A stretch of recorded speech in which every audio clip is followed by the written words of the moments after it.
All right. At this point, you have run everything up to Sunday. Here's where we're going to pause and we have to decide which step we're going to take next.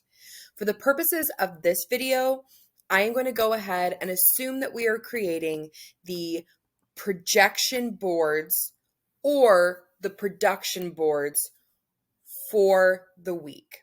Now, the beginning process of this is basically the same, but once we get to the chef team view, once we get to Friday, we want to pause because the chef team view is pulling in for Monday to Sunday delivery.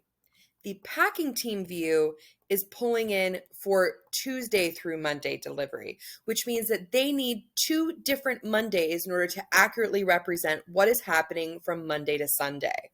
So, since we're doing the chef team view, we want to make sure that these Monday numbers are pulling from the Monday of the week we are currently in, meaning that we have gone from the 6th to the 11th.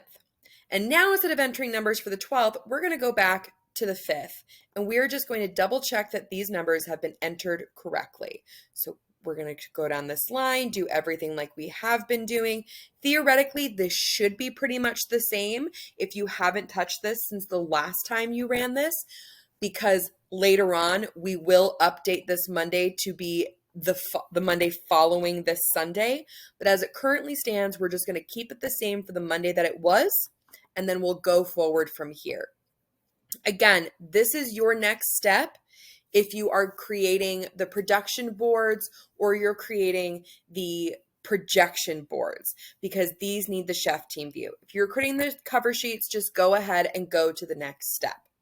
So I'm going to go ahead and end here because this is more of an explanatory video. And then in the next video, we'll move on to how to settle up this information here and then move on to the various boards.